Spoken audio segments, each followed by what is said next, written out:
Hey guys, Fred here. Today, we are going to draw some of my original characters with a twist. And by a twist, I mean drawing them with human emotions.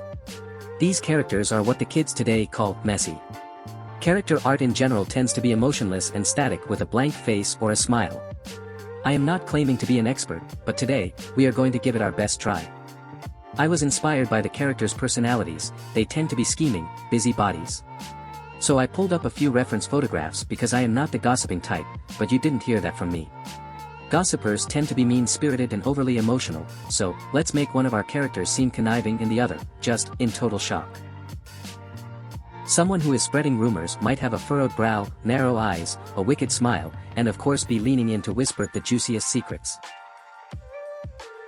Shock is conveyed by upward raised eyebrows, an open mouth, and hand gestures.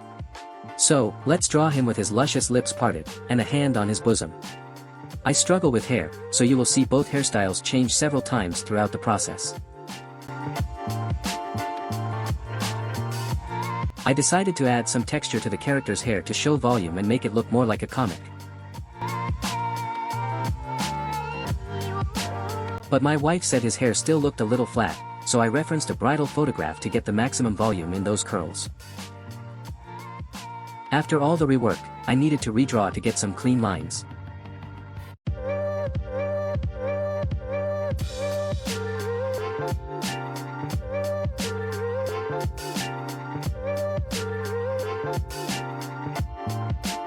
The first step when I begin painting is to create a base layer upon which I will clip all other layers to avoid painting outside of the lines.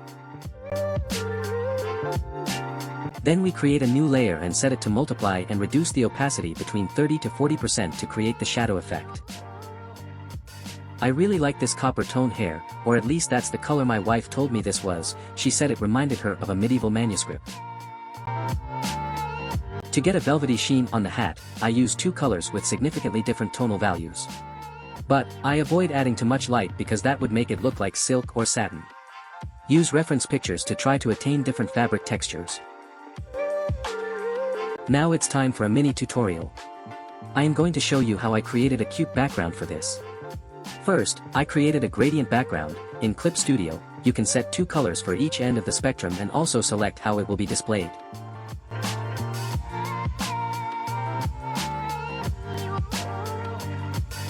Choose the direction of the gradient. Then, I used the Dappled Light tool in the Decoration tool menu. I picked a purple color, as this complemented the colors I used for the characters. You can add more or less light. You can play with this free, standard, tool to get different effects. Then, I used another standard brush called Sparkle, again from the Decoration menu. It adds a little magic to an already vibrant and lively background. Plus it's cute. You can use multiple layers with different blur effects to get more depth.